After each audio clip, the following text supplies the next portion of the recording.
What's up guys, Captain Productions 72 and welcome to my review of set 9516 Jabbas Palace from the summer of 2012. This set had 717 pieces retailed for $119.99 in the UK and again was a summer 2012 set. So this set has 10 minifigures, some of which remained unique to this set, some of which were released in other sets and some, or more likely, a couple of these minifigures were previously used in other sets from the set. Coming around here at the back, you get to see all the things this set does. Again, this box art is pretty cool. I love the 2012 sets with the Darth Maul, and just like the blue colour they used that year. Really cool looking box art overall. I absolutely love this set. Has many unique pieces. If we have a look at the top of the box, you will see the minifigures Jabba the Hutt, which was new, Han Solo and Carbonite, but Omar Monk, Bib Fortuna, Gamorrean Guard, Chewbacca, Ola, Bush, and Salacious B. Crumb. Again, I love the Darth Maul on the top of the box, which all the 2012 sets had.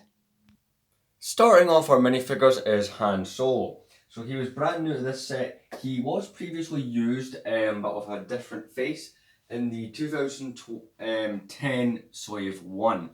Really cool minifigure, same legs, same torso, same hair from that set, but different face. And he has this face, it's kind of like, you know, when he comes out the carbonite where he can't see. And if we flip his head all the way around, he has kind of a more concerned, kind of confused maybe face, I would say, on this minifigure, as you can see there. Again, very cool minifigure in this set. And to nicely complement the Han Solo, of course, you get the carbonite brick. This was not new, this had been previously used in 2010 Slave 1, same as this. Really cool piece, 3D printed mold, as you can see from the sides with Han Solo and the carbonite. Exactly the same as the minifigure that comes in the set, only obviously it's the carbonite. This is a piece that LEGO still uses today. I think the most recent use of this piece was in 2019. Yeah, maybe 2019. I'm not too sure on that. Was the most recent-ish use of this piece, in which they used it obviously in the newest Slave 1. Although they've never actually updated the look of this piece. It's probably one of the most longest used LEGO parts in the Star Wars theme. Really cool, but if you turn it all around at the back, you can put a Han Solo in like such, and now he is frozen in carbonite. The tan piece with the clip is actually from the set, it's a mount for it, so I thought I'd use it here. Another one of my personal favourite minifigures is the Gamorrean Guard. Brand new in this set though, he was not exclusive, he did appear a year later in 75005, the Rancor Pit. Really cool looking minifigure overall. He uses a sandwich board piece, which meaning is what this type of piece is, where it kind of goes over the body. He has a standard brown body with some slight leg printing, an axe and some binoculars. His head slash torso, if you can call it that, is really cool looking. Very detailed. This minifigure is supposed to come in the new set, which is releasing in March. So we'll see which one ends up looking better. Really cool Gamorrean Guard. We only get one in this set. So maybe my one gripe against the set is maybe we didn't get two, because most of the scenes in Jabbas Palace you do see two of these minifigures. Though I suppose you would have got your second if you had bought the Rancor Pit in 2013. So despite what the box says, this is definitely 100% not a new minifigure. This version of Chewbacca in this colour originally came out in 2004. And believe it may have been the Falcon from that year is where he first appeared. This might have been one of the final uses of this version of Chewbacca. I don't think he appeared anywhere after this. I don't think Chewbacca was in any 2013 sets or any other 2012 sets.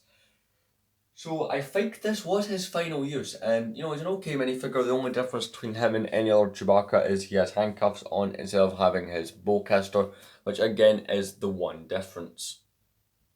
So a minifigure who's 100% exclusive and a bit pricey to get is Ula. So she is a Twi'lek dancer for Jabba the Hutt, and is a pretty cool minifigure overall. It's a very unique, every element in this figure is unique. Well, not element, but in this print in this colour is unique. Really cool minifigure.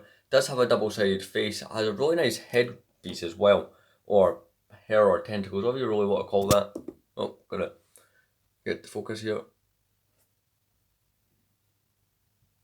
Very, very nice piece. Kind of has that black thing around the top, which is part of her slave outfit. Really cool. She has one face, well, she has two faces, sorry. One's kind of a happy face, you turn it around, it's more of a scare kind of face after she's fallen into the Rancor pit. Very nice minifigure overall. So this next minifigure is definitely one of my favourites of all time, and it's one of the more pricey ones if you want to buy this one outside of the set. And it is the exclusive to this set, only ever came in this set, only version of this character actually, Bush or Princess Leia. Really cool minifigure, and it's one of the more detailed ones, because, right, you think about it, 2012, right, was kind of the year of, we're kind of going from some sort, you know, you look at 2010, well, there's not, things like leg printing and double-sided heads are only just starting. And it's the same with 2011. 2012 was kind of like that last year of, hey, we're going to add a bit more detail. And then you look at 2013 onwards is when they started to go kind of crazy. This minifigure is completely unique, has a really nice kind of staff there. And one of my favourite printed parts in all of LEGO, it has, get to focus here, the thermal detonator piece, which is again a really cool printed element. Love that. You even get a couple spare ones in this set, so if you want to arm other characters, you can. If you remove the helmet of this minifigure, you will see that it is a really cool, very unique piece. I absolutely love this LEGO piece, really cool part. That's probably why this minifigure is so expensive. Now, this is the thing that I find funny. You look at minifigures like the current versions of Din Djarin / The Mandalorian, and they just put a black can on that helmet. This minifigure, despite you seeing this one's face, although I like how they didn't do that in 2012, they just gave her the face, so she has kind of a happy face on this side. And if you turn her head around, she has kind of an unhappy face. That's probably when Jabba kind of catches her in the act of freeing Han from the carbonite. If you turn her around, she will have a backpack, which I actually need to fix there. There we go. Really cool minifigure. Good job, LEGO, on this one. And our next minifigure is Bib Fortuna. So Bib Fortuna, really cool minifigure. Doesn't have any leg printing or back printing, but you know, he has what he needs, and I do like that about this minifigure. So this is only the second version of Bib Fortuna we've ever had, though it kind of makes sense. I mean, when you look at screen, or you see his screen time, for instance, he's only ever in, well, recently it's changed. Beforehand, when this set came out, he was only in Return of the Jedi. Sure, he might have been in the comics. And also now he has that cameo in Bad Batch and at the end of The Mandalorian, so who knows, Bib Fortuna could pop up again, maybe not. This is the second variant, and this one was exclusive to this set. The previous version was also an exclusive to its set, which was 4475 Jabba's Message from 2003. Really cool minifigure, has this unique kind of tentacle piece, because like Ula, he's also a Twi'lek, although he's much more evil. Really cool headpiece as well. Obviously it's not double-sided, he doesn't need to have one. So yeah, really cool minifigure overall. And this next thing you might not consider a minifigure, that's because technically it is. Yeah, you heard me, made no sense. And no, I can't put it on my little rotation thing, look. This is the Omar Monk Spider Droid. It's quite simple. It uses ninja sword pieces actually for its legs, which is quite a cool use of those parts. It isn't 100% accurate to how it looks. It has a little brain in the jaw, but you know, it gets the job done properly. And the coolest looking Big Fig Mold Award goes to Jabba the Hutt. This is a really cool looking Jabba. Again, like Bib Fortuna actually, there's only two variants of Jabba the Hutt. The original one was just a big green mold from 2003, and then there was this one who was also reused in the sail barge. Really cool minifigure, has a cool face, even has a little tattoo there on his arm. Get it to focus in. There we go, you can see his tattoo. His arms are fully posable. They can go back, which is weird. It has some printing on the tail to kind of, as you can see along there, to kind of show creases. But really cool minifigure. It's worth a good amount of money now, although with there's only two versions of Jabba the Hutt. Each of them have shown up a total of 2 times. So technically there's only 4 sets that come with a Jabba the Hutt, so it makes sense. One of the coolest, smaller, kind of rubbery molds is this. Salacious B. Crumb, again, he's exclusive to this set. He didn't reappear on the sale barge with Jabba. By the way, the minifigures have been going in order of the box, not the top part, the side part. And wow.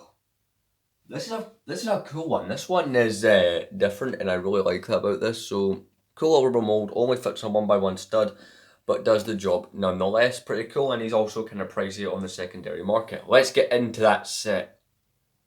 So right here we have a rarity, a set that I can't film in my normal filming place, or at least properly. I have not had this problem in years, so this is the only way we can actually reasonably film this set, so yeah. So this set is technically made into two sections. We have the main palace, the guard tower. So both of these parts, these do actually split apart, so I'm just going to show you that. They split apart here. And of course that's only held in by 3 Technic pins here, here and here. So if we put that down, we can also see that there's a little pathway into the palace going that way. Let's have a look at that guard tower. So the guard tower on its own is pretty cool.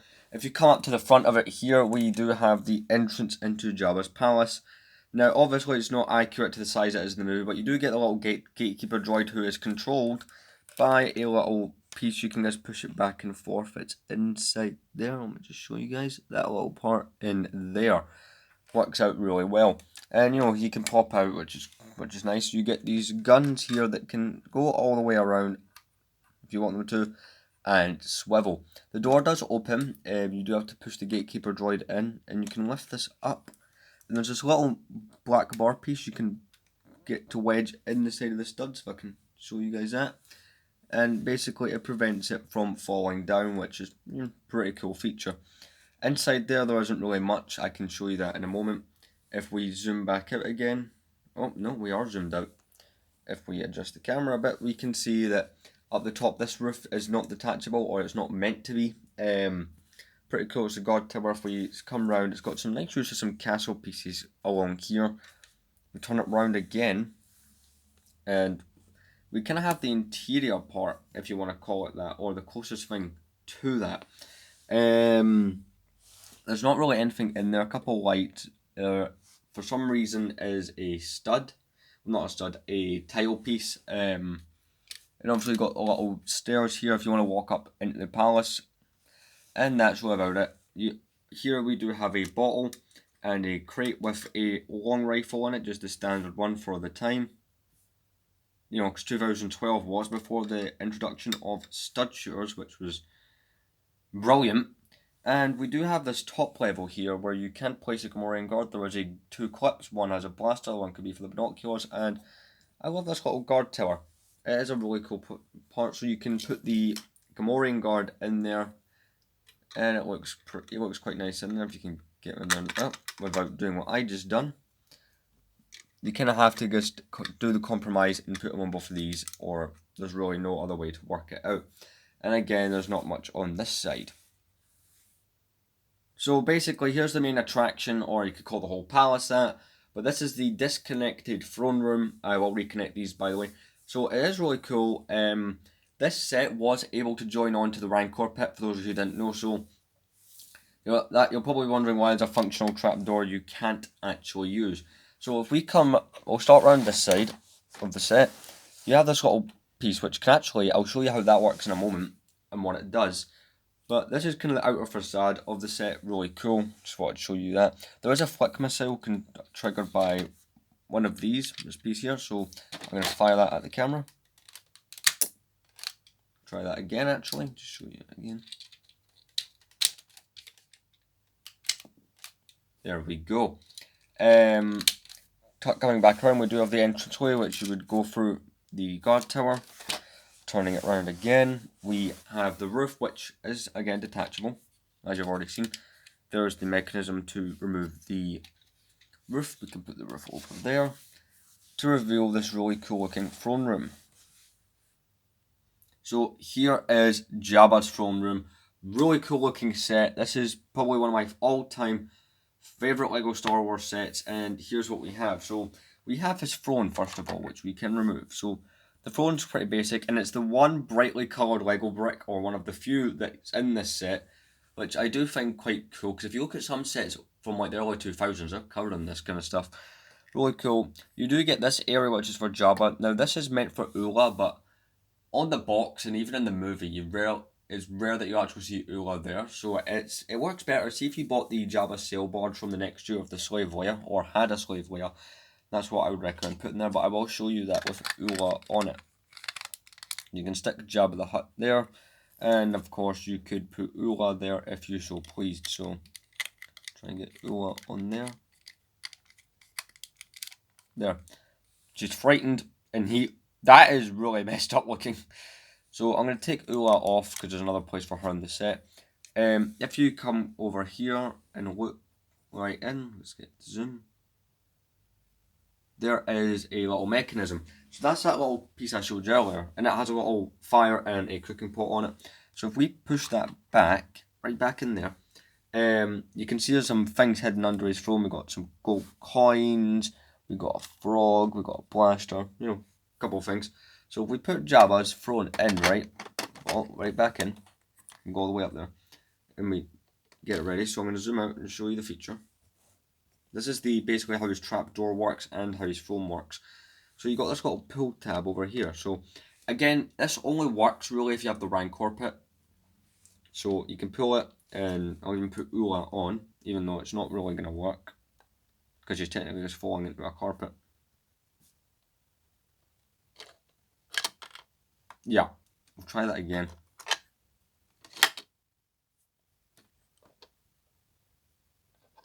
And get her to stand up. Yeah, that's pretty much all you're going to get unless you own that set. So the other feature is, once someone's dropped into the Rancor pit, you obviously have this grill piece, which you can actually see right through. Right here, this piece here. And you can actually use that piece at the back I showed you to push Jabba forward so you can see his victims in the Rancor pit. You just have a crate here, along with a couple of these, you know, neat looking tables, which, you know, I like that that's included in the set. Works quite well. You can have Ula on top of the grate dancing, which, you know, works quite well. Maybe not with her frightened face. I'm going to switch that back around actually. There we go. This is our not being eaten by the Rancor face. This works better. Ta-da.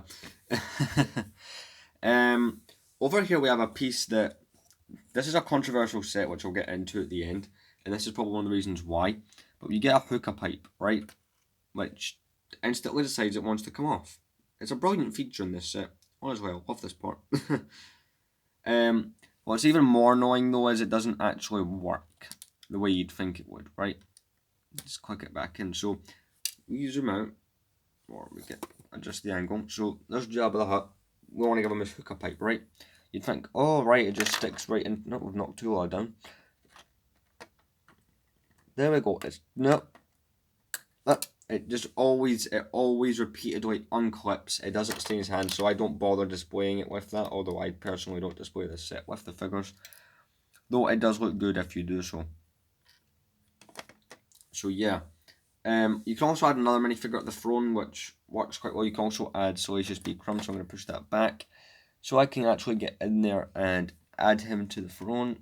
There we go. Looks the part. And behind the throne, you can also add Bib Fortuna. You can have him on the back of the throne, which is how I do it, or you could have him actually on the two sets of stairs next to the throne. Over in this area would be your Han and Carbonite, so I'm actually going to put him in there. I'm going to show you guys that. So, around this side of the palace is where you'd have that. So if I add that, just got to put it on the clip. And you can have him in the Carbonite, looking in that way. On the box it depicts the Bush minifigure, or Leia, just kind of over here, getting Han out. So, I mean, you could do it that way. It's not the worst way to do things. Obviously, you know, you could put the helmet on the ground over here, and yeah, it's probably going to look the part. Though he would be out the Carbonite at this point. So yeah, let's go remove those two figures. Personally, where I put Bush, I'm going to take her hair off. I usually keep her hair in this crate. or I did, because I did display this for minifigures a bit. That's where I would recommend you keep that. So as for Bush and Chewbacca, because you know you got to put them next to each other, I typically display them here. You can, by the way, that little pipe piece, those parts can hook into that, which makes it look a lot neater instead of being all over the place. You can put Chewbacca here. This is what I do, or did do. So yeah, that looks the part. The only minifigure who technically I've not displayed right in here is the Omar Monk droid, because there's not really a lot of space for him. But yeah, let's get this set back together. So before I put it back together, there's actually one last feature of this set which I always forget about, although to be honest with you, it's one of those it's not as, you know, obvious as things like a trap door or a moving throne or anything, but you can actually take apart. So there's a little clip here, right? Yeah, there we go, and you can open it back up again. You can see his little storage, and you can see the little fire and cooking pot. In the movie there'd be a meat rotisserie here, but you know, moves about. It gives you more access, I suppose. You could actually have the full-on Jabbas palace seen a bit better, maybe. It can go all the way up to there as well. Like there, it has the movement. I'll give it that. But you know, I usually just keep it like this anyway on the shelf because I have it displayed with the, so you can actually see the outside of the palace. So yeah. So now the two pieces are back together. In fact, when I did display this with figures, I typically just put the Omar Monk droid there as if he's wandering about the palace. And that was a solid enough look. Let's have a look at the instructions. But before we do that, I want to show you something. So when I bought this set, I bought it new a couple of weeks ago. And only one bag had been opened in the entire set. And all those pieces, all the spare parts are in here. And this is one of those sets that had the crap ton of spare parts. So well done Lego for putting all the spare detonators, spare handcuffs. There's a brick separator in here. 2012 was the start of the brick separator, which is kind of insane to think that was so long ago. Let's look at the instructions. So, instructions, as you'd imagine, same as the box, no difference whatsoever. You do get two instruction booklets, which is kind of good. This one takes you all the way up to here as far as building goes. So, you know, you get a decent bit of building, and it also did build the guard tower. Although they don't tell you to connect that to the set until, you know, the end of the building. But yeah, that's the first booklet. We get the second booklet over here. Unfortunately, the second booklet has been falling apart a little bit. Although, again, deterioration, I understand that with instruction booklets as they, you know, age. So it's not really the biggest problem in the world. I'm not happy about it that the cover fell off, but how often am I gonna have to use the instructions? So there's nothing too significant in these instruction books. In fact, they don't even show you the other sets from the year, surprisingly. It's one of those few big sets that don't. But yeah, you get a little comic. You got Jabba's palace here. You got kind of Bush bringing in Chewbacca. There's Han and Carbonite, and her freeing Han. So that's pretty much what you get out of the instructions. Again, weird that it doesn't show you, you know, the Malevolence, the Gungan Sub, the Sith Fury Class Interceptor, just all the other sets that were out at this time, like, or at least bigger sets that were out. So let's go on to the final thoughts. Okay, so final thoughts on 9516, Jabba's Palace from 2012. 10 years later, it's a really cool set, right? I don't think this one has aged badly. I think this one's aged quite well. You do get a lot of good minifigures, which I would say hold up to today, although you would get people who complain about arm printing. Some people that I know have said you don't get enough minifigures, you don't get an R2 or a 3PO, you don't get Luke, who are also in this scene, you know. The only minifigure complaint I have is, you know, maybe throw in another Gamorrean guard, although maybe they were limited to 10 figures. Like, who could you swap out for a Gamorrean guard? Because the only one I could think of would be the Omar Monk droid, but you kind of need to keep that. There was other sets at the time that would have helped you kit this set out. If you had bought this set from the January wave of 2012, you'd got your R2 and your 3PO in this set.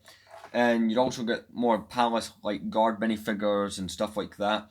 And the Luke Skywalker from the Desert Skiff. So there was other sets available at the time for you to add even more to this, which was good. I enjoyed that.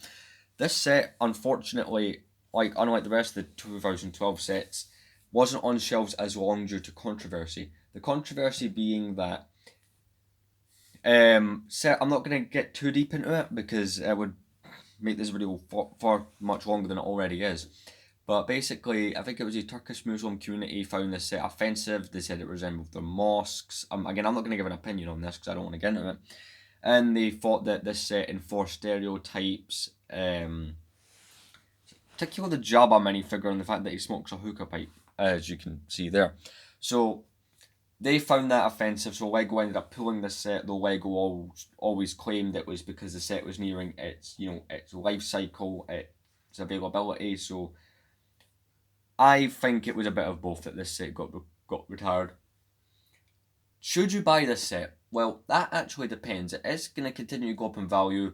I think I bought it before because it started to go up a bit more in value, at least in the UK, or UK money, British pounds, whatever you want to call it. There was one previous Jabbas Palace to this, 2003, no one near as good. This is the best. This is the definitive display model we currently have for Jabbas Palace. We're meant to be getting Boba's Palace, which is based off the book of Boba Fett. Same place, but I think Lego's going to be more careful. I don't think it'll look like this. I think it'll be broken up sections or something like that. I don't think they'll make it this good, if I'm being completely honest. And I don't think it'll have as many figures. It is said to have 20 more pieces than this does, although I don't know what they're going to do with an extra 20 pieces, to be honest. We'll soon see, but if it's a good enough set, I'll buy it and make a comparison. I 100% recommend this set. One of my favourite sets, and yeah, well worth the money. Good minifigures, and it works as an investment. So 10 out of 10. The next review that I plan to do, and hopefully this one can be done in my normal space, is the 18 plus Viper probe droid from March of 2021. So it's the last year's set that I recently got, so we can review that. Hope you've enjoyed this 2012 set review. I actually plan to try and review the rest of the sets in the 2012 line over the next coming year or so, because I'm finding it easier to be able to get a hold of these sets. So yeah, I'll see you guys in the next video. Don't know what's happening, if I'm bringing you on this Friday or not, but I will 100% see you next Tuesday with the Viper Probe Droid.